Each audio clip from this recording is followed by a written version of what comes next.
রাসূলুল্লাহ সাল্লাল্লাহু আলাইহি ওয়াসাল্লাম যেখানে বসবাস করেছেন সেখানে 100% সবাই মুসলিম ছিল না। সেটা মক্কার ক্ষেত্রেও ঘটেছে, আবার মদিনা যখন গিয়েছে সেটা আমরা জানি। এখন যারা ভিন্ন ধর্মাবলম্বী তাদের সাথে আমাদের ডিলিংস এর বিষয়, তাদের সাথে তো আমাদের ধর্মীয় ডিলিংস না, তাদের সাথে ডিলিংস হচ্ছে প্রতিবেশী ডিলিংস, তাদের সাথে ডিলিংস হচ্ছে আমার রাষ্ট্রের নাগরিক হিসেবে ডিলিংস।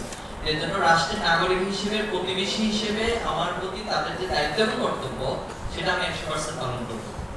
আর ধর্মীয় জায়গা থেকে তিনি তার ধর্ম পালন করেন, ছাত্র শিবির ইসলামকে প্রমোট করেন, ইসলামের আদর্শ সেটাকে পালন করেন। এখন ইসলাম তো আল্লাহ রাসূলুল্লাহ সাল্লামকে এই ইখতিয়ার দেন নাই যে অন্য কোন ধর্মের কাউকে তুমি জোর করে তোমার ধর্ম পালন করো। আল্লাহ রাসূলকে তুমি দিয়েছেন কখনো? আল্লাহ তাআলা এটা দেন নাই। বরং ধর্ম নিয়ে বাড়াবাড়ি করতে আল্লাহ রাসূলকে আল্লাহ তাআলা নির্দেশ দিয়েছেন এবং সেটাই আমল করেছেন। এখন ছাত্র শিবিরের আদর্শ অনুপ্রাণিত হয়ে যদি কেউ ছাত্র শিবিরের কাজকে প্রমোট করতে চায়, যেমন হয়তো এখন তো আমরা নামাজ পড়তেছি না, এখন কি আমরা নামাজ পড়তেছি? এখন এখানে এই মুহূর্তে আমরা আলোচনা করছি দেশ নিয়ে, রাষ্ট্র নিয়ে, সমাজ নিয়ে, এই ক্যাম্পাস নিয়ে, অর্থাৎ আমাদের কমন ইস্যু যেটা সবার জন্য প্রযোজ্য, এই ধরনের ইস্যু নিয়ে আলোচনা করছি। তাহলে এখানে অবশ্যই ভিন্ন ধরনের যে কেউ পার্টিসিপেট করতে পারে। কিন্তু একটু পরে যখন জোহরের আজান দিবে তখন হচ্ছে তিনি হিন্দু, তিনি ওনার জায়গায় যাবেন, আর যারা মুসলিম তারা মসজিদে গিয়ে নামাজ পড়বেন। এইভাবে করে হচ্ছে আসলে বেসিক কনসেপ্ট। যেমন মাঝখানে আমাকে একজন সাংবাদিক প্রশ্ন করেছিল যে একটা থিওরি আছে, বিশেষ করে যখন পূজা শুরু হয় তখন বলে যে ধর্ম যার যার, উৎসব সবার।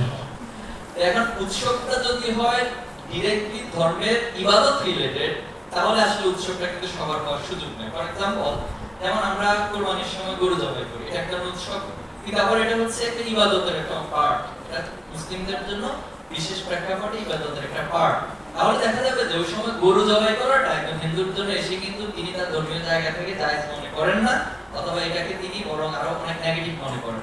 ইন দ্য সেম ওয়েতে ওই ঈদের সময় আমার যদি রাস্তা দিয়ে হেঁটে যাওয়ার সময় একজন হিন্দু আমার ক্লাসমেট বা কারোর সাথে দেখা হয়, তাহলে তার সাথে আমি সৌহার্দ্য বা শুভেচ্ছাটা বিনিময় করতে পারি, সে আমার সাথে শুভেচ্ছা বিনিময় করতে পারে।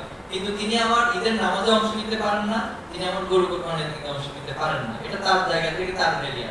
আবার ইন দ্য সেম ওয়েতে যখন পূজা শুরু হয়, আমি কিন্তু পূজার অর্চনা বা যেখানে তাদের মূর্তি থাকে সেখানে গিয়ে ওই জায়গাটাতে অংশ নিতে পারি না।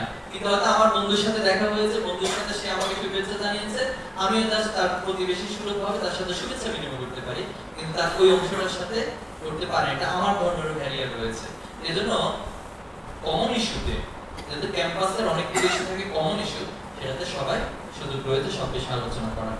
আর ছাত্র শিবিরের সাথে সম্পৃক্ত হওয়ার জন্য আমাদের আলাদা করে অমুসলিমদের জন্য ফরম রয়েছে, তারা আমাদের সম্পর্কে জানার সুযোগ রয়েছে।